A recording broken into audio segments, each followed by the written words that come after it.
Anies itu bisa dipasangkan dengan siapapun kecuali dengan kecuali Kaisang. Kaisang.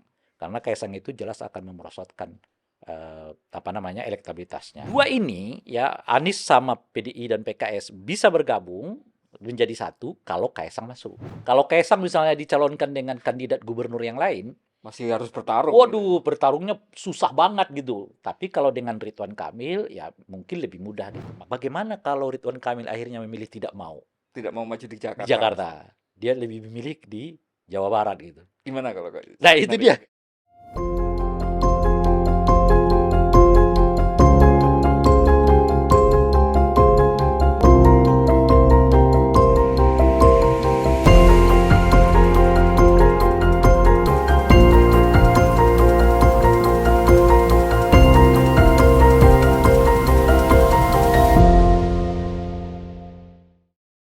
Salam Pancasila. Kawan, bertemu lagi dengan saya Winarko Ngantiwani di Ruang Dialektika. Kali ini kami mendatangkan kembali salah satu narasumber yang rasanya cukup favorit Ruang Dialektika karena respon audiens selalu bagus untuk membahas tema yang sebenarnya juga sudah mulai memanas, yaitu Pilkada Jakarta. Tanpa banyak kata, kita undang tamu langganan paling banyak soalnya di Ruang Dialektika, Bung Rai Rangkuti. Terima kasih. Apa kabar, Pak Bung? Kristi. Alhamdulillah. Salam Sejauh ini Pancasila baik. dulu. Salam Pancasila. Sehat ya? Sehat Alhamdulillah. Bung, pilkada sudah mulai memanas ini. Iya.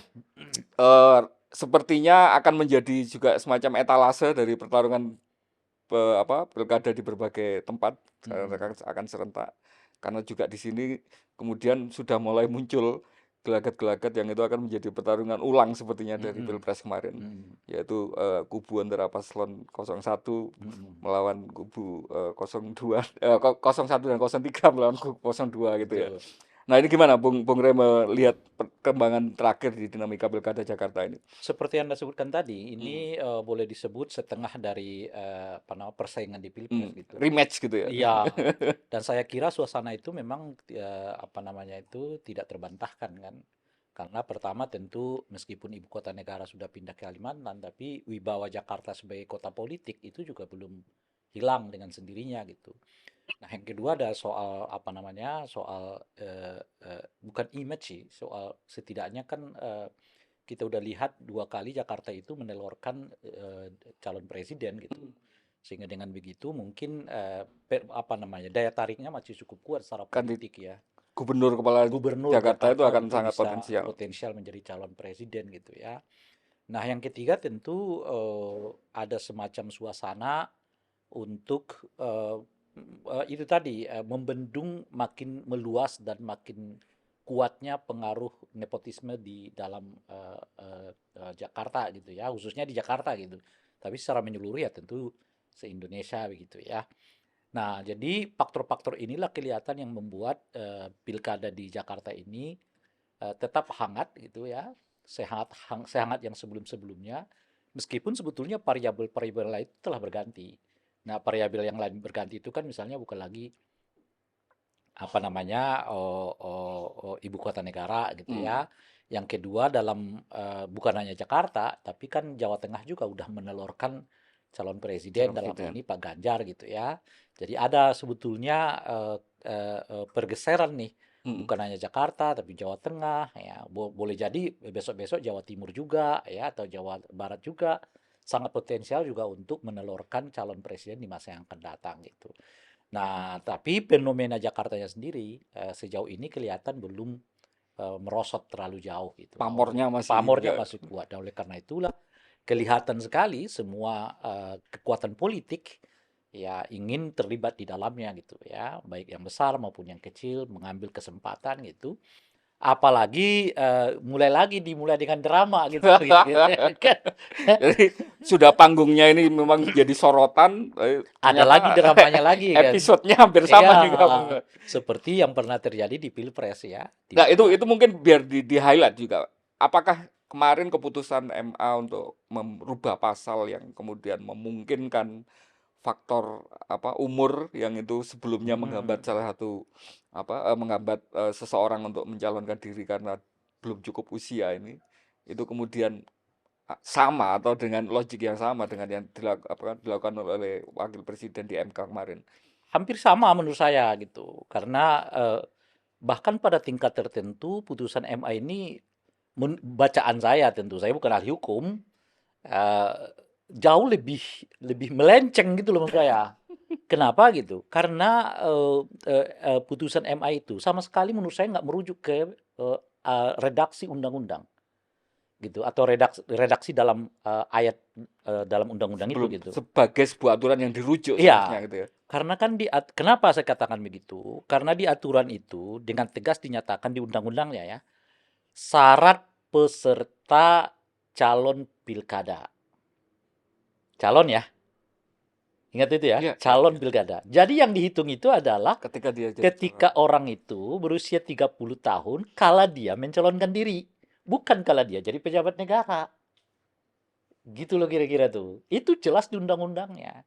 Nah, ini diputuskan oleh MA dengan membuat asumsi bahwa yang penting itu waktu usia dia orang 30 tahun kala menjabat sebagai pejabat negara, kata MA.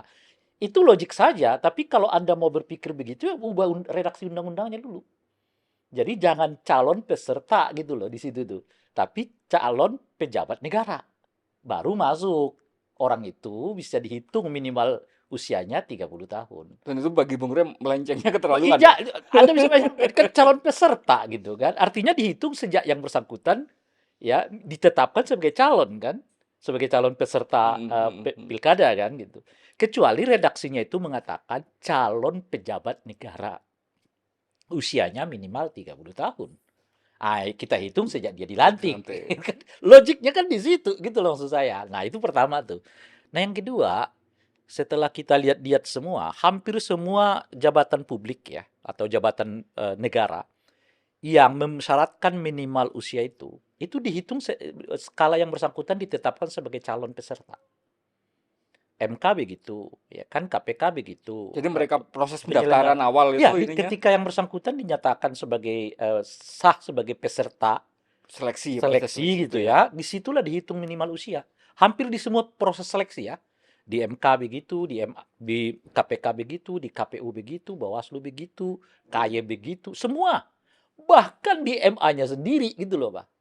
Di MA itu kan seingat saya syarat minimal usia untuk bisa jadi hakim Mahkamah Agung itu 45 tahun.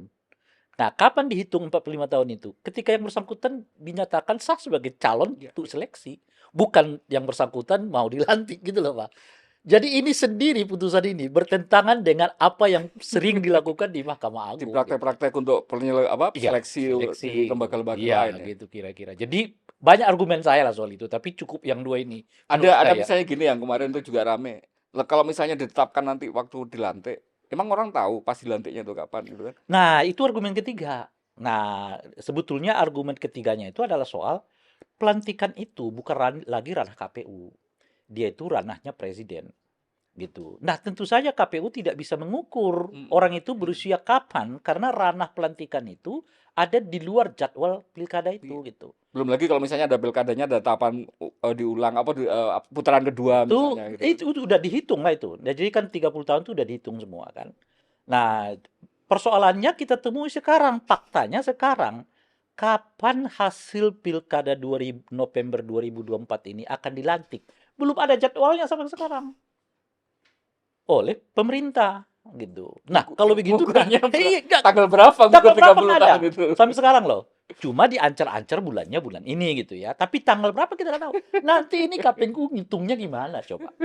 Kalau sampai Umurnya sekarang. sudah masuk apa enggak gitu ya? Iya, karena beda sehari aja masalah loh. Beda sehari aja. Misalnya nih kan pemerintah mengatakan akan dilantik. Inilah sebagai contoh lah ya kan. Pemerintah akan mengatakan dilantik bulan Februari tanggal sekian. Ada orang yang usianya baru 30 tahun sehari setelah tanggal yang bersangkutan. Coba bayangkan tuh. Kan nggak sah kan? Padahal dia sudah bertarung, Udah bertarung macam-macam dan sebagainya gitu. Gimana itu? Nah, itu yang saya sebut tadi itu, kalau dibaca lagi redaksi putusan dari Mahkamah Agung dengan MK ini lebih melenceng lagi. Itu maksud saya. Saya sih saya tahu ini kan justru karena saya bukan ahli hukum gitu loh, Pak. Dengan Kita logika yang dengan pakai sederhana ya. logika sederhana aja kita udah tahu nih kok. Gimana itu kan di redaksi ayatnya mengatakan calon peserta, bukan calon pejabat negara. Gitu. Peserta dengan pejabat negara jelas berbeda. Pejabat negara itu dinyatakan pejabat negara ketika ia sudah Dilantik. dilantik. Peserta itu ya adalah proses menuju kepada pejabat Pelantikan. negara. Nah, ini yang dihitung itu sejak yang bersangkutan berproses menuju ke jabatan pejabat negara itu. Iya, iya. Argumen MA itu menurut saya sih benar juga. Dia mengatakan yang penting itu kan bukan 30 tahun ketika dia dicalonkan. Yang penting itu 30 tahun ketika dia jadi pejabat negara. Itu benar, tapi rubah dulu dong redaksi Undang-undangnya undang-undang itu. ini. Itu maksud saya. Ya ada juga yang kemudian paling mencolok itu saya kira karena kemudian di antara nama-nama yang beredar untuk masuk di bursa baik yang cagup maupun cawagup itu yang memenuhi kriteria itu kira-kira yang hanya ada selisih beberapa bulan untuk memenuhi Ya, 30 itu kan nggak banyak itu nggak banyak. langsung spesifik ke salah satu nama gitu. Dan setelah itu yang bersangkutan menyatakan ya atau memberi sinyal yang kuat akan terlibat dalam pilkada kan. Nah, cuma di daerah mana kita tunggu Agustus katanya kan. Dan bacaan saya sih Kaisang ini ya bacaan saya kemungkinan besar ya akan masuk di Jakarta. Setidaknya saya punya 3 argumen untuk melihat mengapa saya mengatakan Kaisang maju ke Jakarta gitu ya. Bertarung lah minimal. Bertarung ya. Pertama adalah ya putusan MA itu sendiri. Putusan MA itu adalah jelas pintu masuk yang empuk bagi Kaisang untuk terlibat dalam pilkada. Itu alasannya dulu. Sudah dibukakan Sudah jalan dibukakan, gitu. ya kan. Nah, yang kedua adalah getolnya koalisi Pak Jokowi dan kita mendengar beberapa laporan juga yang menyebut Pak Jokowi sendiri mendorongnya begitu ya di pertemuan-pertemuan yang tertutup di antara mereka dalam laporan salah satu media begitu ya. Yang menginginkan Ridwan Kamil ke Jakarta. Pertanyaannya apa yang membuat Ridwan Kamil ke Jakarta gitu? Karena Ridwan Kamil punya potensi yang cukup kuat untuk menggandeng saudara Kaisang. Jadi Ridwan Kamil itu didorong masuk ke Jakarta. Salah satu tujuannya bukan untuk sekedar kemungkinan menang, tapi untuk sebagai mitra, sebagai pasangan bagi Kaisang. Karena kalau Kaisang tidak dengan Ridwan, makin sulit gitu loh kira-kira secara elektoral. Jadi diangkat sebagai lokomotif. Oh iya, ya ibaratnya nenteng lah. Iya kan, seperti Prabowo nenteng Gibran kan gitu. So kalau Gibran dipasangkan dengan calon presiden yang lain belum tentu menang gitu. Tapi kalau dipasangkan dengan Prabowo ya Prabowo sendiri udah sekian gitu. Nah, ini Kaisangnya juga begitu. Kalau Kaisang misalnya dicalonkan dengan kandidat gubernur yang lain, masih harus bertarung. Waduh, bertarungnya susah banget gitu. Tapi kalau dengan Ridwan Kamil ya mungkin lebih mudah gitu. Makanya kan ada keinginan yang kuat untuk mendorong Ridwan juga masuk ke dalam Pilkada Jakarta gitu ya. Jalannya udah disiapin, mesinnya disiapin. Disiapkan gitu. Itu yang ketiga, kedua. Nah, yang ketiga adalah soal pernyataan kan pernah Pak Zulhas mengatakan bahwa menurut informasi yang ia terima, bukan informasi, beliau sendiri mengatakan menanyakan kepada Pak Jokowi bahwa apakah Kaisang itu diizinkan. Pak Jokowi menjawab tidak, ya kan? Tapi itu dibantah sendiri oleh Kaisang. Kaisang mengatakan itu persinya Pak Zulhas katanya. Saya ditanya beberapa kawan gitu, itu gimana melihatnya? Ya dua-duanya benar saya bilang. Karena Pak Jokowi bisa saja ngomongnya begitu ke Pak Zulhas, Kaisang beda lagi. Kan itu tradisinya beliau kan. Udah kita lihat kemana-mana ya. Semua suara itu kedua sama. Ketemu orang bisa ceritanya beda gitu loh kira-kira tuh ya kan. Jadi semua orang benar gitu. Nah itu kemudian ditimpa lagi oleh Pak Jokowi baru-baru ini kan. Beliau mengatakan tanyakan kepada Kaisangnya. Loh, Kaisangnya membantah pernyataan Pak Zulhas. Itu artinya Kaisang berminat untuk maju. Iya, ya, kan? Nah, setidaknya 3 alasan itu yang saya katakan melihat Kaisang itu menurut saya sangat besar kansnya untuk maju sebagai calon wakil gubernur di Jakarta gitu. Nah, dengan kemudian mengasumsikan bahwa dengan berbagai macam tadi indikasi bahwa kemudian Kaisang ini akan maju, maka keterlibatan nanti Jokowi secara langsung maupun tidak langsung seperti halnya ketika di Pilpres kemarin itu kan akan sangat besar. Nah ini keterlibatan Kaisang itu bukan hanya dilihat dari konteks Pak Jokowi ya, gitu. Tapi juga dilihat dari makin kuatnya pengaruh Pilpres ke Pilkada Jakarta gitu loh, Bang. Karena mungkin bloknya kan sama. Hmm. Blok yang non Pak Jokowi dengan blok yang Pak Jokowi. Ya, ya, ya. Kira-kira begitulah nanti blok-bloknya Peta ini gitu. pertarungannya ya. Petanya pun begitu.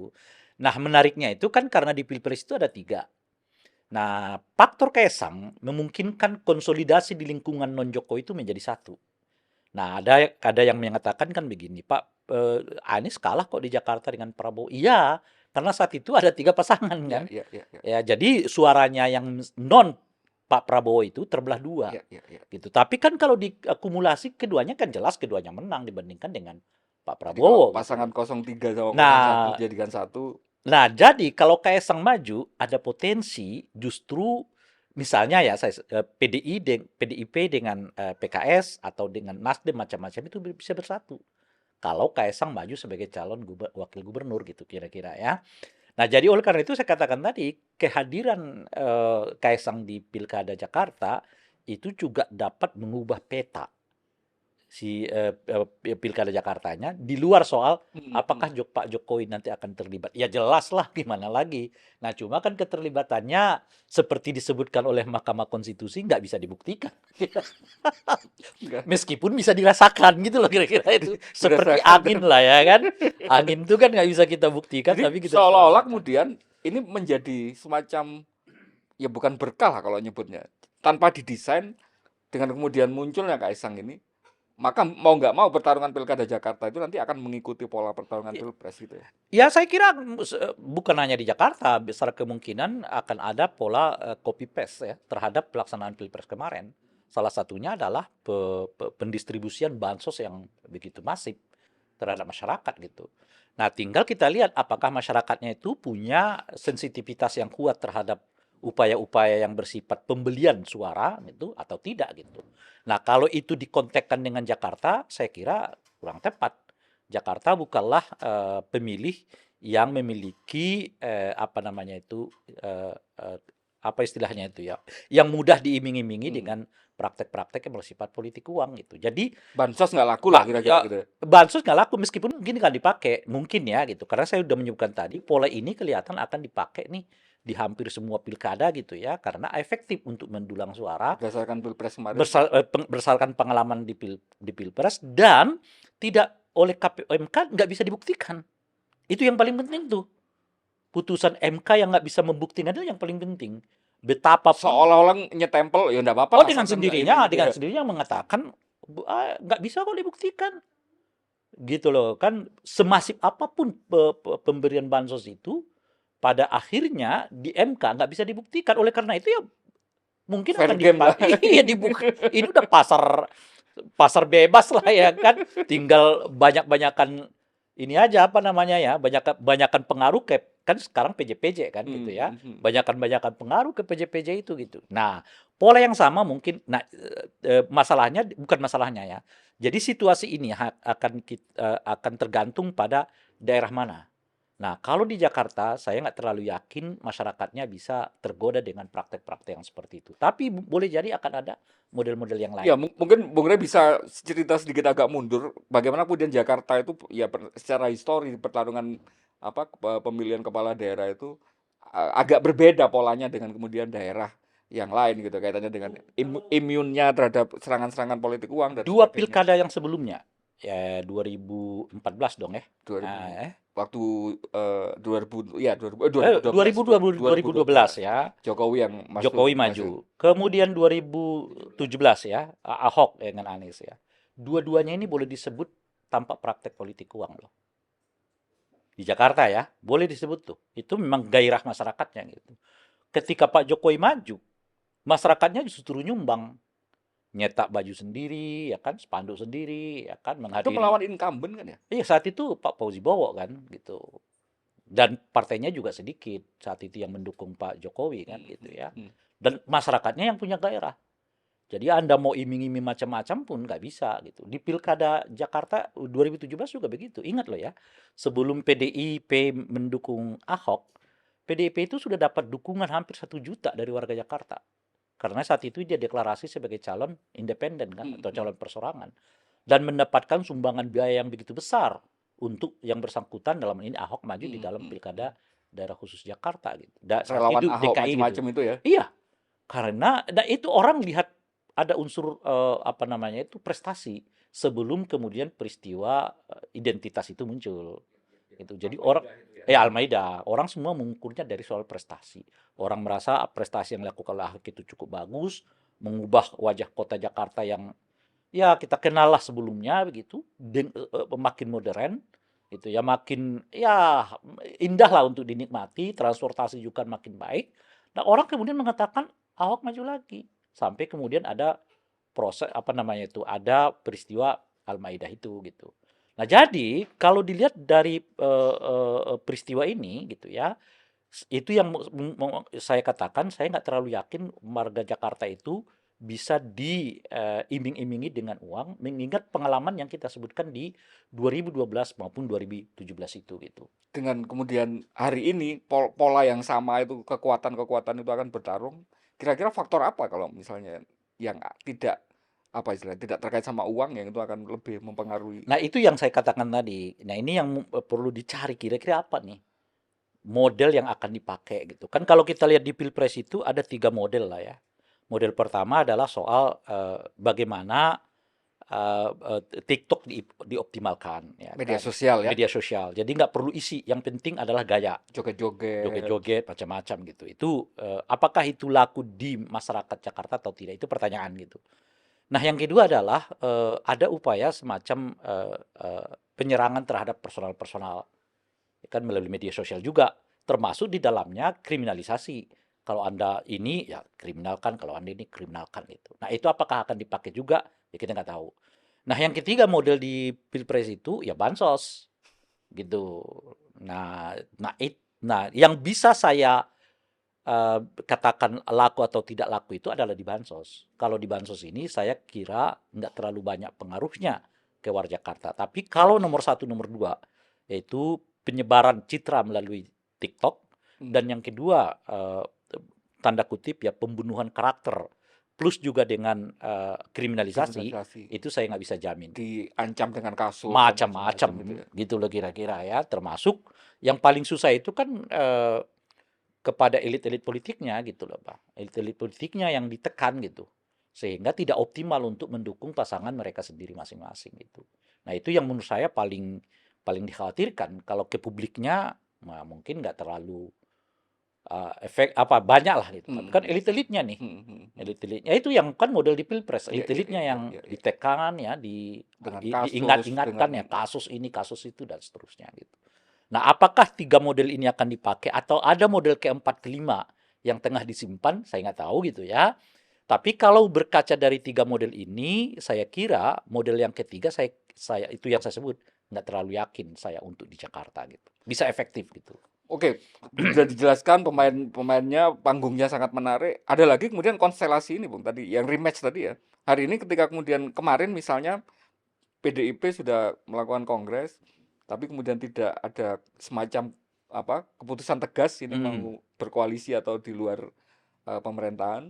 Tapi yang jelas ketika kemudian hari ini posisi mereka bertarung di pilkada ini kan akan berhadapan lagi dengan Jokowi. Hmm. Kira-kira akan ada Saya tanggapi dua. dinamika baru seperti apa untuk Ya, saya tanggapi dua ya. Pertama adalah soal PDI dulu, Mm-mm. soal oposisi PDI. Ya. Bagi saya itu udah jelas, PDI itu oposisi. Oh, bagi Bung Rey jelas. Iya, kita ini Tidak perlu kan dieksplisitkan nggak dengan perlu gitu loh Pak, karena terlalu banyak drama dengan eksplisitas kan. Ada yang mengatakan saya nggak akan dukung revisi undang-undang KPK, dukung juga, ya kan. Anak saya nggak akan maju, maju juga, ya. Jadi kita memang terbiasa melihat politisi itu nggak bisa ngomong A iya itu iya iya A iya gitu iya. loh, Pak.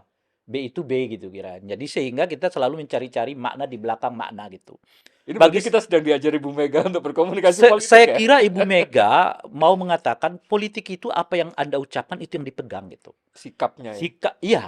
Jadi Ibu Mega udah mengatakan tolak revisi undang-undang MK, tolak revisi undang-undang penyiaran, tolak revisi undang-undang kemungkinan adanya revisi terhadap undang-undang apa namanya kabinet negara gitu Hmm. ya, Kementerian Negara. kementerian negara gitu. Satu lagi saya lupa nih. Itu artinya Ibu Mega mengatakan kita oposisi. Selesai di situ gitu. Jadi bagi saya sih gaya berpolitik Ibu Mega inilah yang perlu dikembang suburkan gitu. Bukan yang Bukan yang ngomong-ngomong. kemarin ngomong A maunya B, ngomong B maunya A gitu. Repot kita Ke yang si A ngomong A, si iya B kayak saya ngomong B repot gitu ya. kita kayak gitu. Itu satu dulu. Nah, tapi ini di luar pembicaraan utama Oke. kita ya. Nah, yang kedua, saya kira di Jakarta itu ada tiga semacam kubu lah ya, atau semacam aktor gitu Hmm, ya. hmm. Aktor pertama tentu saja Anies. Ya, dia diperhitungkan betul lah dalam survei yang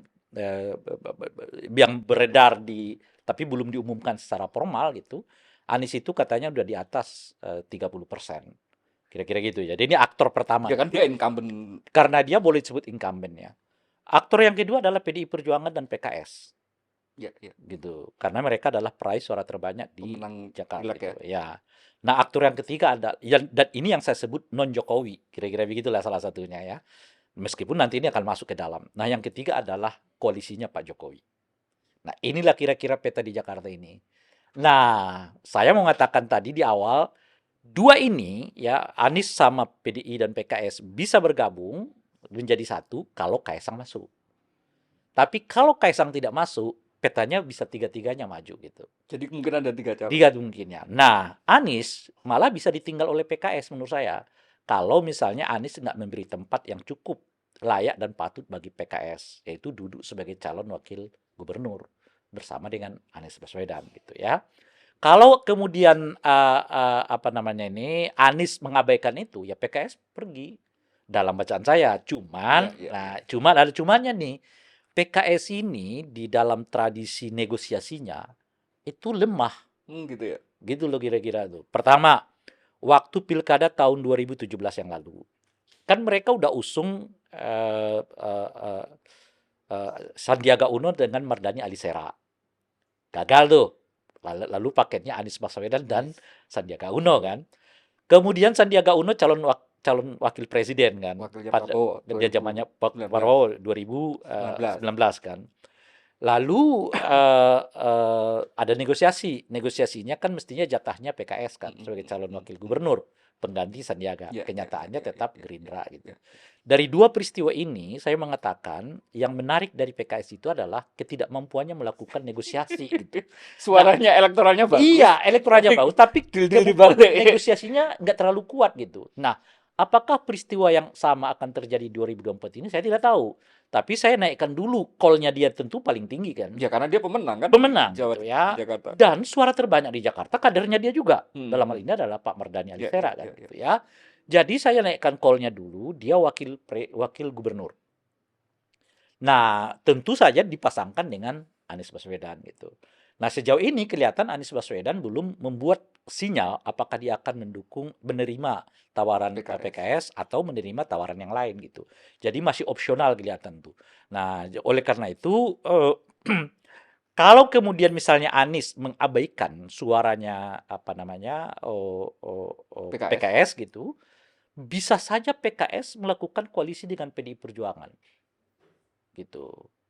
Kenapa gitu? Mengusung calon sendiri ya? Mengusung calon sendiri. Jadi Anies mungkin diusung oleh partai yang PKB, Nasdem, Nasdem, mungkin partai-partai yang lain di belakang yang non parlemen lah gitu ya. PKS dengan PDI persyaratan lebih dari cukup karena ini pemenang pertama, pemenang kedua kan gitu ya. Dan yang menarik dari kedua partai ini menurut saya inilah dua partai yang paling solid pemilihnya di Jakarta. Yaitu PKS, basisnya masing-masing itu kuat sekali. Kuat. Bukan solid. Solid. Ya, artinya apa? Party ID-nya udah cukup kuat di Jakarta. Jadi orang tuh di Jakarta mengidentifikasi dirinya dengan PDPI itu sudah satu badan gitu loh kira-kira. Jadi apapun nanti pilihan PDI mereka ikut. Apapun nanti pilihan PKS mereka ikut gitu. Jadi di antara sekian banyak partai, dua partai ini. Saya kira dua partai. Kenapa saya katakan begini? Tentu saja pertama karena PKS naik kan. Betul ada sumbangsih mungkinnya efek dari pemilihan terhadap Anies sebagai calon presiden. Tetapi berapa persen toh suara mereka faktanya melampaui itu. Artinya kita kurangkanlah 2, 3, 4% suara yang disumbangkan oleh Anies itu artinya itulah pemilih solid mereka gitu ya. PDI Perjuangannya turun suaranya gitu. Artinya Pak Jokowi udah ambil suaranya dia dari Jakarta. Tinggal yang sekarang ada itu. Itulah pemilihnya solidnya basis PDI. Lah itu ya. Basis lah itu. nggak udah susah itu. Bahkan ketika Pak Jokowi meninggalkan PDI dan terdengar upaya untuk menggembosi suara Hmm. PDI terdengar ya, karena ada pernyataan saudara Andi, ya kan? Ya, ya, yang Ya, tiga tantangan itu ya. ya gitu loh kira-kira tuh ya. Tapi PDIP tetap nomor dua, gitu. Artinya yang milih ini udah sangat solid. Hmm, hmm. Nah, jadi solid pemilih PKS dengan PDI itu menyatu, mereka nggak butuh figur. Cukup suara partai saja. Dalam bahasa yang lain, figurnya ngikut. Kalau Anies itu figur yang dominan Ya, kan. ya, ya, ya. Kalau RK itu figur yang dominan.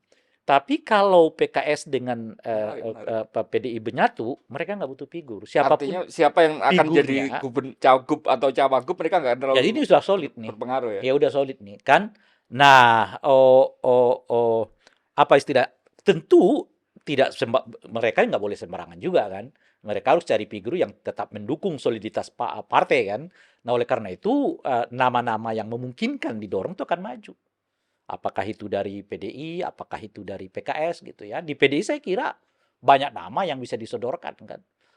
Misalnya ya ada Ibu Risma ya kan. Tentu Ahok sendiri masih berpotensi untuk Ya, ya. didorong ya. Ada Menteri Basuki, PUPR ya. PUPR. Itu nama-nama yang memungkinkan untuk didorong dan semuanya populer. Dan semuanya punya basis gitu. Dan termasuk mungkin di dalamnya Bung Azwar Anas kan ya dari Banyuwangi Dari gitu. Banyuwangi. Karena saya udah menyebutkan tadi warga Jakarta itu lihat rekam jejak lo gitu loh. Nggak bisa lo dorong begitu-begitu aja muncul. Enggak gitu. Kita udah uji dengan 2 pilkada sebelumnya kan kira-kira gitu. Nah, Jadi kira-kira yang satu hari terus jadi ketua nggak parpol itu bisa, nggak bisa kayaknya nggak gitu laku ya. gitu ya. Nah, itu dia. Itu Ya Pak, makanya itu saya katakan kan butuh cantolan gitu ya. 2017 kan pernah kejadian siapa putranya SBY Iya, Pak AHY pertama kali keluar di panggung masuk politik ya langsung nyalon nggak bisa. langsung nomor 3 Gitu, gitu ya. iya nggak bisa gitu kan suaranya jauh sekali dari 2 pesaingnya gitu ya. Nah, ini lagi-lagi kita membuktikan itu gitu. Nah, dalam konteks itu ya tentu partai dominan ditambah dengan calon. Kalau Anies itu calon yang dominan ditambah oleh partai. Kalau RK maju, RK yang dominan ditambah oleh partai. Ini persaingan antara dominasi partai dengan dominasi atau pesona partai dengan pesona calon. Kira-kira kalau itu kejadian. Nah, Oke, itu 3 poros itu asumsi Bung tunggu dulu Bung. kalau Sekarang kan tinggal Anies kalau misalnya PKS pergi, PDI Perjuangan dengan siapa dia? Apakah ia mungkin dengan Kaisang? Kan pertanyaannya di situ gitu ya. Saya sih sementara ini ya, tapi kita akan lihat gejala ke depan. Sementara ini mengatakan Anies itu bisa dipasangkan dengan siapapun kecuali dengan Kaisang. Gitu. Sebab bagi saya sih ya, bagi saya, apakah pengamatan saya yang tepat atau tidak, saya nggak tahu. Anies sendiri terlibat di pilkada itu menurunkan wibawanya. karena dia sudah level Level capres ya. capres. Dan lebih dari itu, beberapa kritikannya kepada Pak Prabowo itu di dalam tindakannya juga nggak konsisten. Beliau kan mengatakan ya kalau kalah ya oposisi. Ya kan itu emang nggak kuat beroposisi. Hmm. Nah, Anies nggak melakukan itu juga kan. Hmm. Jadi dalam hal itu menurut saya mungkin Anies kehilangan simpati di beberapa tempat gitu. Jadi kalau ia berkaitan lagi dengan atau dipasangkan dengan Kaisang ya makin anjlok artinya gitu loh. Sudah nggak ada Ya kredibilitasnya orang akan gitu ya. melihat beda Anies dengan Jokowi itu apa Sudah, ya sudah kira-kira. kayak politisi yang lain Iya gitu. kan makanya orang akan melihat beda Anies dengan Pak Jokowi itu apa ya kira-kira. Faktanya dia juga mendukung Kalau ada nepotisme. kesempatan ya oportunisnya Iya, dan sama sebagainya gitu gitu. ya. Itu kira-kira gitu. Nah, oleh karena itu saya membuat kesimpulan Anies itu bisa dipasangkan dengan siapapun kecuali dengan Kecuali Kaisang. Kaisang. Karena Kaisang itu jelas akan merosotkan elektabilitasnya. Hmm. Nah, oleh karena itu dia mungkin akan cari pasangan yang lain kalau lagi-lagi ya PKS meninggalkannya gitu. Nah, itu yang saya mau tambahkan. Nggak, tadi kan di awal Kaisang ini akan jadi penentu apakah pertarungan ini 2 kubu atau 3 kubu gitu kan. Kalau Kaisang maju otomatis terkonsolidasi di lawannya gitu kan, di Anies. Tapi kalau misalnya Kaisang nggak maju akan muncul poros ketiga. Nah, pertanyaan kemudian ketika misalnya terkonsolidasi jadi 2 karena Kaisang maju, kemudian PKS ini sudah keluar, PDI kemudian ya katakanlah mau gabung dengan PKS kan sebagai pemenang. mereka akan gabung kemana? Ini pertanyaan menarik ya. Ini mungkin dimulai dulu dengan banyak orang yang memperkirakan PDI dengan PKS itu nggak akan ketemu. Saya akan menjawab enggak, Iya. ya gitu. Itu soalnya kan image yang berkembang, Iya, mereka iya. beda platform, beda Pertama ideologi adalah gitu ya. di beberapa tempat di pilkada nggak ada masalah kok PKS dengan PDIP itu Jadi bergabung kok. Pak Jokowi dulu didukung oleh PKS dengan PDIP di Solo di kan, Solo gitu ya. ya. Itu pertama. Nah, yang kedua, sebetulnya yang membuat mereka kelihatan nggak bisa ketemu itu pilkada Jakarta. Itu dari efek pilkada Jakarta sebetulnya gitu. Hmm. Kalau kita lihat di tingkat nasionalnya, banyak kebijakan tingkat nasional yang sama-sama didukung baik oleh PKS maupun oleh PDI Perjuangan gitu. Hmm. Jadi apa namanya, secara apa namanya, faktual kita sebetulnya tidak terlalu melihat ada apa namanya itu, garis yang sangat jauh antara PKS dengan PDI Perjuangan sehingga seolah-olah mereka antara bumi dan langit yang nggak bisa Hmm. disatukan, hitam dan putih yang nggak bisa disatukan gitu ya. Enggak gitu. Nah, itu satu. Alasan yang kedua, karena nggak ada hambatan secara psikologik, politis maupun ideologis gitu ya, mereka dipertemukan lagi oleh tanda kutip ya lawan yang sama gitu loh. Bagi PDIP, bacaan saya, Jokowi itu jauh lebih berat gitu loh Pak dibanding tanda kutip bersekutu dengan PKS gitu loh kira-kira. PKS juga mungkin membuat apa namanya kesimpulan yang sama. Jadi bukan karena nggak suka Jokowi, tapi PKS kalau mengoposisi Jokowi, dia untung gitu loh, Pak. Itu ada pepatah enemy of my enemy is my friend gitu ya. Iya, Musuhnya yang musuh. saya kan PKS sudah kan buktikan kan. Ketika dia mengoposisi Pak Jokowi di Pilpres, di Pileg Suaranya dia naik. suara naik, ya kan. Ketika dia mengoposisi di apa namanya itu Pak Jokowi di Pilpres di Jakarta dia juga naik. Itu dibuktikan oleh dia. Jadi itu Jadi semakin menguatkan identitasnya dia gitu ya, iya, semakin. itu yang saya sebut tadi. Jadi, beda dengan PKS, karena ada rasa sakit hati, macam-macam dan sebagainya. PDIP maksudnya. Oh sorry, dengan PDIP ada rasa hati, macam-macam. Di PKS itu bukan. Karena justru dengan dia berbeda dengan Pak Jokowi, dia diperhitungkan gitu loh, Pak. Nah, di situ titik temu mereka. Nah, oleh karena itu, perbedaan antara PKS dengan PDI pun, kalaupun ada, ya Lebih disampingkan kecil dulu. dibandingkan dengan Iya, kepentingan untuk karena melawan ini figur yang ini ya. lebih besar lagi gitu kira-kira tuh. Oke, nah sekarang kita ngomong di figurnya ini. Tadi sudah muncul nama Ridwan Kamil gitu. Hmm. Apakah ini sudah done deal gitu? Karena kemudian di sana kekuatannya jelas ada Gerindra misalnya yang kepentingannya juga karena dia partai yang presidennya menang dan dia punya wakil gubernur sekarang, atau misalnya partai-partai yang lain kekuatan yang itu kemudian, atau Jokowi sendiri punya apa PJ yang itu ada di situ yang kemudian juga hari ini secara logistik dan sebagainya juga sangat kuat. Nah ini apakah kemudian kemunculan RK ini sudah menurut Bung Ray sudah final kali kaitan dengan Saya justru melihatnya masih 50-50. Ya, sejauh ini RK belum menyiratkan keinginan yang kuat untuk masuk ke Jakarta gitu. Mestinya dengan dukungan yang besar ya dari partai-partai untuk kemungkinan masuknya RK ke Jakarta sudah lebih dari cukup dia untuk mempopulerkan dirinya ke Jakarta gitu loh. Kenyataannya dia masih belum belum berani berani deklarasi juga ya sekarang ya ya. janganlah deklarasi ya kan ya jalan-jalan di mana kek kan Ketemu kelompok apa, ketemu apa komunitas kayak mana gitu-gitu loh gitu. Pak. Kira-kira gitu. Karena waktunya kan sangat terbatas. Kalau Anda nggak melakukan pendekatan yang begitu, ya Anda kalah dengan orang yang populer di Jakarta sendiri kan gitu. Tapi kenyataannya eh, Ridwan Kamil belum bergerak apapun ya di Jakarta. Padahal dukungan partai kepada dirinya saya kira udah sangat nyata kan. Gitu. Nah, setidaknya kan ada Golkar ya, mungkin ada PSI, nah mungkin ada Gerindra dan Demokrat gitu. Mungkin PAN gitu. Itu ya koalisi Kim lah ya kan. Nah, sebenarnya yang memungkinkan itu udah. Tapi kenapa Ridwan Kamil kelihatan belum kasak kusuk di Jakarta? Karena itu saya sebutkan beliau mungkin masih mempertimbangkan apakah akan benar-benar masuk ke Jakarta atau tetap di Jawa Barat. Melanjutkan periode keduanya ya. Sebab gini loh kan, kalau Ridwan Kamil itu kan seperti Anies di Jakarta kan gitu. Tingkat kemenangannya begitu tinggi. Jangan sampai punah di tangan lepas karena kita mau mengambil ya kan sesuatu yang Yang belum sebenarnya pasti. yang belum pasti gitu loh kira-kira. Jakarta loss, di Jawa Barat loss gitu. Itu satu. Nah, yang kedua kan kelihatan yang sangat ingin mendorong RK ke Jakarta itu bukan bukan partainya sendiri, Bukan Partai Golkar bukan maksudnya. Golkar gitu loh. Golkar itu kan kelihatan masih justru berpikir dia tetap di Jawa Barat kan gitu. Sampai mungkin sehari dua hari ini kita mendengar pernyataan ya OTW ke Jakarta ya kan? Ya OTW ke Jakarta Kayak gitu ya. jauh banget gitu. Iya. Tinggal naik angkot nyampe udah. Iya, sedang OTW gitu. Itu kita dengar.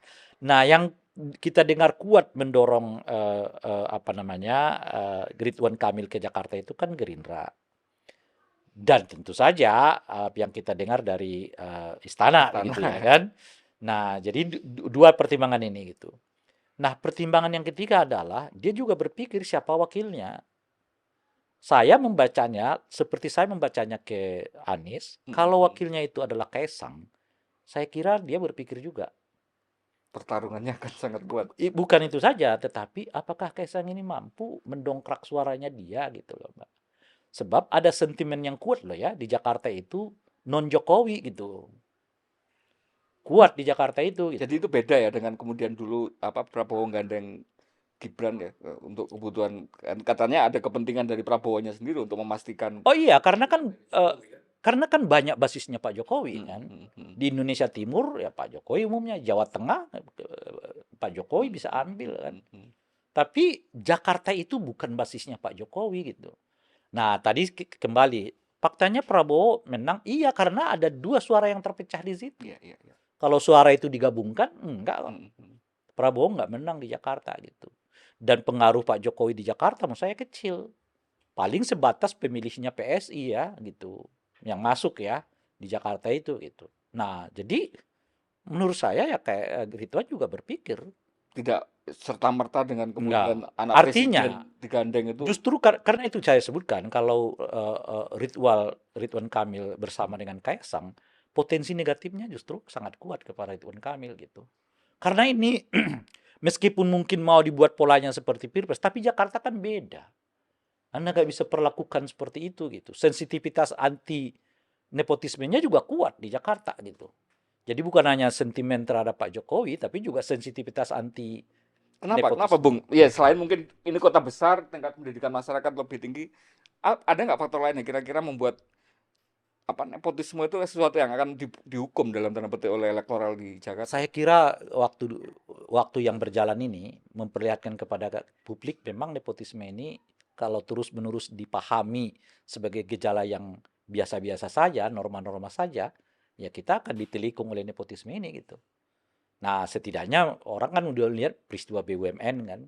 Oh, tiba-tiba Ponakannya ponakannya ini, si Anu ya kan, iparnya si Anu, saudaranya si Anu, mantunya sih ini. mantunya si Anu itu. Udah kelihatan.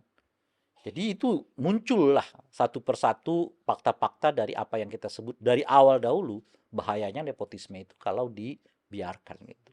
Nah, itu justru memberi imbas yang menurut saya ya, entah besar atau tidak saya nggak tahu terhadap cara berpikir bukan hanya warga Jakarta, tapi menurut saya sih di Indonesia secara umum dan itu boleh jadi juga berimbas terhadap apa namanya itu cara lihat anak-anak Gen Z kita yang kemarin gitu.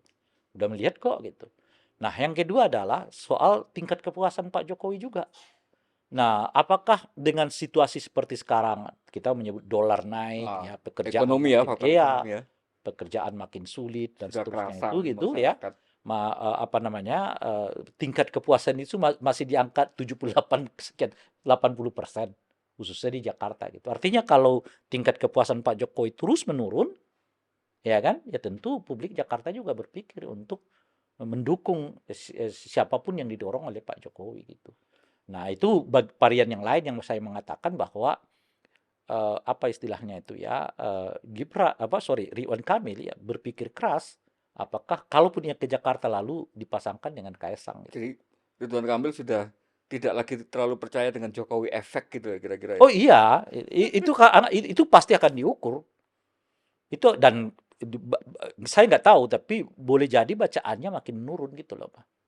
Gitu. Saya nggak tahu ya, itu mungkin dilihat oleh survei, Survei tapi nanti ya. feeling saya mengatakan ini kayaknya makin Iya menurun kan? gitu ya. Yang pertama tadi itu juga poin yang menarik menurut Bung bahwa kayaknya kalau pertarungan nanti di Jakarta ini kayak semacam titik di mana publik itu bisa melakukan penyikapan atas nepotisme itu bukan sesuatu yang bisa diterima gitu. Iya, Kayak ya udah ini dihentikan di gini sini loh, gitu. kalau Kaisang maju, gerakan-gerakan pro demokrasi juga akan bergerak ini. Karena kalau misalnya lah ya, itu artinya kesempatan lagi kepada kawan-kawan pro demokrasi untuk mengkampanyekan bahaya dari Nepotisme. nepotisme itu gitu. Simbolnya sudah gak mungkin lagi Iya, karena ditutup-tutupi kan gitu di ya. pilkadanya kan besar kemungkinan akan banyak praktek nepotisme kan gitu. Nah, Jakarta sebagai titik berangkatnya untuk menolak semua praktek nepotisme itu gitu. Kalau Kaisang maju gitu. Jadi menurut Bung masih bisa teman-teman kelompok-kelompok pro Oh, saya demokrasi kira mereka katakanlah di Jakarta selama ini sebagai etalasenya nggak mereka. nggak mahal kok. Maksud saya untuk membuat gerakannya kan bermain di media sosial kan. Jadi tinggal siapa kuat-kuatan di media sosial aja gitu. Dan itu nanti akan dengan sendirinya Oh iya sih, terkonsolidasi ya iya. ketika Dan kan Kaisang nih ya, naik. makanya kan kalau Kaisang maju, saya kira gerakan pro demokrasi dengan sendirinya juga akan bersuara ya untuk mengingatkan betapa berbahayanya apa namanya praktek dinasti ini karena kita nggak butuh waktu sampai setahun 2 tahun untuk melihat efeknya. Sekarang aja kelihatan kan BUMN apa ini tadi ya ponakannya, iparnya ya kan macam-macam dan sebagainya itu. Makanya di salah satu stasiun televisi kan kebetulan juga ada mahasiswa-mahasiswa saya katakan itu. Kan kelihatan sendiri kan efeknya. Sekarang coba Anda bayangkan kalau semua jabatan politik dan jabatan BUMN atau jabatan ekonomi lah dikuasai oleh dinasti ini, kita ini kebagian apa? Kamu punya ponakannya siapa gitu ya. Iya, Waktu rekrutmen gitu ya. iya. Ditanyain dulu gitu ya. Ya, saya bilang lama-lama ya kita cuman kebagian buka lapak ya kan. Buka warung. Kan cuma itu. Kan kenyataannya kan begitu Pak sekarang. Anda lihat itu warung di mana-mana berdempet-dempetan, Pak. Karena ya jabatan-jabatan politik dan jabatan ekonomi itu dikuasai oleh apa yang kita sebut sebagai dinasti itu kan. Gitu. Salah satunya tentu gitu. Nah, itu yang saya katakan. Tapi ada juga yang menariknya begini. Kan kita tetap katakan tadi itu sebetulnya strategi Anda kan ditanya tadi, strategi siapa sih sebetulnya mendorong RK ke Jakarta? Karena kelihatan bukan dari Golkar kan itu. Saya kira salah satunya adalah cara cara cara apa namanya itu, cara cerdas Gerindra itu membaca situasi politik gitu. Kenapa gitu?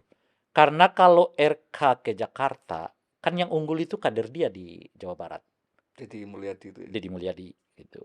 Nah, jadi kalau RK menang di Jakarta, kan yang ngusung salah satunya adalah Gerindra. Jadi kalau iya, artinya begini, kalau sekedar ini masuk, artinya Gerindra mendapatkan 2 kota sekaligus, 2 provinsi Oh, sekaligus, gede-gede lagi gitu ya. gede-gede lagi, potensial lagi gitu.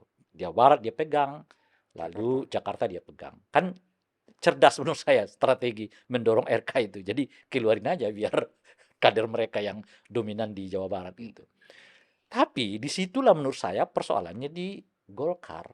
Sebab kalau Golkar memasukkan RK ke Jakarta, lalu reaksi non-Jokowi mengental menjadi satu Lawan RK. lawan RK itu, dia potensi kehilangan 2 sekaligus. Jakarta dan Jawa Barat jelas sudah Iya, hilang gitu. padahal Jawa Barat itu basisnya dia juga. Jakarta gitu. belum tentu dapat. Belum tentu dapat. Gitu.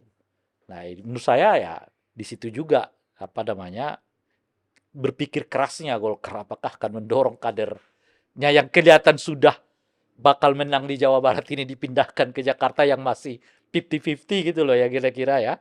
Atau ya seperti apa gitu. Saya mau nambahin satu lagi variabel yang itu mungkin akan semakin merumitkan pilihan di Jakarta, Bung. Pertarungan antara Jokowi dengan Prabowo. Dalam artian Jokowi selaku incumbent yang sudah akan melakukan transisi untuk selesai gitu, dan Prabowo yang sedang akan mengkonsolidasikan ini. Nah, apakah kemudian tidak ada kepentingan katakanlah dari Jokowi untuk memastikan bahwa ya Jakarta itu akan tetap kepegang gitu, sehingga kemudian all out dia mendukung barisannya dia. Tapi pertanyaannya kemudian juga, nah pilihannya nanti kan setelah Jokowi sudah selesai, apakah nanti itu masih cukup efektif seperti halnya yang bisa dilakukan pas Pilpres kemarin? Karena I, seingat saya jadwal itu kan pilihannya kan November ya, Pak. ya, Tapi kan pelantikan Oktober gitu kan. hmm. Nah, tapi pas hari H itu kan sudah di tangannya Prabowo. Nah, ini gimana kira-kira nanti akan mempengaruhi dinamika pertarungan? Kalau yang dimaksudkan adalah apakah ah, Pak Prabowo punya konsen untuk memastikan bahwa Jakarta itu di bawah Dipegang kendali dia, kadernya gitu. ya kan? Itu dia. Kalau dia masuk melalui RK ya RK ke dia kan. Itu kira-kira tuh. Nah, lalu Pak Jokowi di mana ya? Dia membayangkan dari Kaisang, Dari tapi itu Kaisang. kan seperti beliau dengan Gibran gitu loh, kira-kira kan. Ya, beliau udah rasakan sendirilah bagaimana hubungan antara beliau dengan Gibran ya kan. Sejauh apa kemampuan Gibran sebetulnya dalam Hmm, peta hmm, politik nasional ini gitu. hmm, hmm. Kaisang kan kurang lebih sama, orang yang 2 hari baru jadi anggota partai langsung jadi ketua umum ya kan. Kan kurang lebih sama gitu. Sementara RK udah 2 periode jadi wali kota, 1 periode jadi gubernur, dan sekarang mau jadi gubernur lagi. Ada seperti itulah kira-kira. Nah, kan kalau saya pegang kepalanya kan ya, ekornya dengan sendirinya ngikut lah kan kira-kira itu. Apa artinya gitu? Artinya Gerindra cukup pede. Misalnya kalaupun ada lah katakan begitu. Kalaupun ya, misalnya ada soal persaingan pengaruh gitu ya antara Pak Prabowo dengan Jokowi di Jakarta gitu, ya Gerindra akan memenangkan pertarungan itu gitu, memenangkan kompetisi itu gitu. Karena the real penguasa nanti adalah Pak Prabowo, ya, bukan Pak Jokowi gitu. Hmm, hmm, hmm. Nah, dan itu satu. Tapi lagi-lagi seperti yang saya sebutkan tadi itu, eh, eh, eh, masalahnya adalah apakah mutlak kemudian Kaisang yang Ya, ya. didukung itu. Kalau kita mengacu kepada fenomena ya, apa namanya itu, tingkat kepuasan, kemudian pengaruh wibawa Pak Jokowi, terbuka kemungkinan bukan Kaisang yang diterima gitu. Kenapa saya katakan begitu? Karena kan kita melihat gejala umumnya ya, soal di internal partai politik ini aja lah ya, di internal koalisi. Di internal koalisi ini setidaknya dua kali mereka menyatakan beda dengan Pak Jokowi loh. Dan langsung dikonter sendiri gitu ya. Satu adalah soal UKT kan. Pak Prabowo langsung dengan terbuka mengatakan nggak setuju kenaikan UKT. Nah yang kedua adalah soal tapera kan. Sampai saat ini boleh disebut belum ada partai politik pendukung Pak Jokowi yang menyatakan setuju dengan Hmm. tapera, meskipun mereka nggak mengatakan menolak kan. Mestinya kan kalau itu kebijakan Pak Nggak ada Jokowi, yang membela lah gitu. yang mereka keluar dong membelanya kan. Ini kita nggak mendengar pembelaan mereka kepada tapera gitu. Nah itu dua. Nah menteri kabinetnya juga begitu. Kan kemarin Pak Basuki dengan Ibu Sri Sri Mulyani Mulyani. mengatakan nggak setuju tuh dengan Hmm, tapera gitu. Nah hari ini juga kita lihat dua menteri Pak Jokowi yang berbeda pendapat juga terbuka ya. hmm. Satu, Pak Muhajir mengatakan akan memberi apa namanya itu bantuan sosial bansos kepada korban apa namanya itu judi online gitu. Hmm, hmm, hmm. Tapi Pak Erlangga Belum. mengatakan nggak ada duitnya tuh Ya, kata ya, dia, ya. nggak ada apa alokasi dana kita ke hal yang kayak begitu gitu. Artinya apa gitu? Artinya udah mulai banyak nih di luar kontrolnya Pak Jokowi gitu loh. Nggak satu orkestrasi lagi Iya, gitu ya. nggak setertib yang kemarin-kemarin Hmm, gitu. hmm. Dan makin terbuka kelihatan orang menyatakan berbeda pendapat dengan Pak Jokowi gitu. Hmm, hmm. Nah, artinya apa? Pesona Pak Jokowi dan wibawa Pak Jokowi di internal juga mulai makin menyurut. Dan kalau itu sampai ke Agustus minggu ketiga, karena baru pencalonannya kan di Iya, situ iya, gitu iya. ya, atau minggu keempat gitu, terus merosot, belum tentu Kaisang. Kaisang ya. Gitu. Akan menjadi sangat menarik. Karena Terakhir, itu yang saya sebut tadi ya, karena Kaisang ini menurut saya tidak tidak terlalu kuat pesonanya di Jakarta gitu. Nah, sehingga partai-partai juga hitung gimana ini nguntungin apa enggak kan kira-kira gitu. Sementara Gibran kalau efek sudah nggak bisa dipakai lagi gitu bisa, akhirnya. kalau mereka mereka mendorong kader yang lain masih mungkin kan untuk mendukung Ridwan Kamil. Kalau Ridwan Kamil benar-benar masuk ke Jakarta ya, Ridwan Kamil masuk ke Jakarta masih mungkin mendukung. Kan di Gerindra banyak kader yang mumpuni kan. Hmm, hmm. Katakanlah bukan di Gerindra, mungkin di PAN juga begitu masih mumpuni. Banyak kader yang mumpuni gitu. Coba kita bayang-bayangkan lah dulu, misalnya AHY, Ridwan Kamil AHY misalnya, sebagai contoh lah gitu. Saya kira pesonanya masih mungkin lebih kuat ya dibandingkan dengan Bahkan jauh lebih menarik kan iya secara dibandingkan ini. Ridwan Kamil sama Kaisang gitu loh Pak. Gitu. Jadi Ridwan Kamil dan AHY itu mungkin masih jauh lebih kuat pesonanya dibandingkan Ridwan Kamil dengan ini ya Kaisang gitu. Tapi apa AHY mah 5 tahun yang lalu sudah cakup, sekarang Ya ini turun saya lagi nggak gitu tahu. ya. Ini saya mau mengatakan bahwa Ada banyak pilihan-pilihan yang kalau Ridwan Kamil tetap mau maju, dia sebetulnya memungkinkan untuk memilih kader menggantikan yang lain yang dapat membuat dia justru lebih memperkuat dia. memperkuat dirinya gitu maksud saya. Salah satunya adalah AHY. Apakah AHY mau atau tidak ya kita nggak tahu kan. Nah, pertanyaan berikutnya menurut saya begini, bagaimana kalau Ridwan Kamil akhirnya memilih tidak mau Tidak mau maju di di Jakarta. Jakarta? Dia lebih memilih di Jawa Barat gitu. Gimana kalau Nah itu dia kan. Karena kita siapa tadi, yang maju kira-kira? iya kan kita kan tadi asumsinya adalah soal RK ya gitu ya. Nah kira-kira gimana? Siapa calonnya Pak Jokowi? Itu pertanyaannya dulu kan. Untuk mendongkrak Kaisang ini gitu. Saya kira mereka kehilangan ini ya, kehilangan figur gitu. Ya, kehilangan figur nih. Yang gitu. apa? Figur yang kira-kira tingkat kepastian untuk Iya, menangnya sekuat iya gitu. RK gitu. Nah, tapi dengan begitu menguntungkan PDI dengan PKS karena mereka paling kuat lagi. Jadi mereka seperti yang saya sebutkan tadi, kalau Anies misalnya tidak mau menerima wakilnya dari PKS lah misalnya, PKS akan mengatakan kita gabung sama PDI saja. Gitu.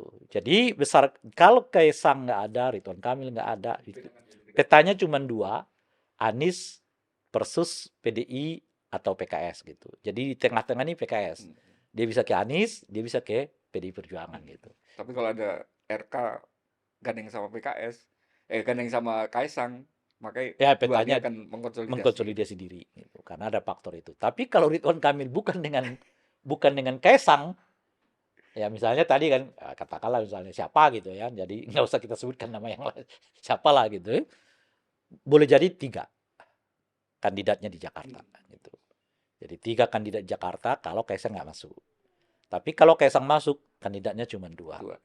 Kalau Ridwan Kamil sama Kaisang nggak masuk, kandidatnya 2 gitu kira-kira. Nujuman yang luar biasa. Kita tes bulan depan. Ya kita Kira-kira dinamika Iya. 1 bulan ke depan semua bisa berubah. Masih sangat mungkin berubah. Iya kan gitu kalau ya, kita lihat di Pilpres kemarin kan ada yang sudah hitam di atas putih, pindah, ya kan? Sudah salaman sudah ini sepertinya. Tapi karena memang Jakarta akan menjadi sorotan, akan menjadi panggung utama gitu ya, kira-kira pertarungan politik pilkada ini, maka sangat layak untuk kemudian kita cermati bareng-bareng. Iya, saya kira itu karena ini kan setidaknya udah 2 tradisi Jakarta menjadi batu pijakan untuk jadi calon presiden kan. Iya. Dan mudah-mudahan juga dengan katakanlah sejarah di pilihan-pilihan pilkada Jakarta yang kemudian menghukum katakanlah tadi apa nepotisme dan menghargai meritokrasi gitu ya, dengan kemunculan Jokowi, kemunculan Ahok itu kembali kira-kira akan membuat terlihat apa peta politik kita kemudian lebih terkoreksi lebih baik gitu ya. Itu yang tentu kita harapkan dan itu memberi efek yang cukup berarti bagi daerah-daerah lain di seluruh Indonesia. Gitu. Terima kasih banyak Bung, diskusinya sangat menarik. Mudah-mudahan kita bisa ketemu di ruang dialog berikutnya. Pemirsa, saya Winarko Ngantiwani undur diri.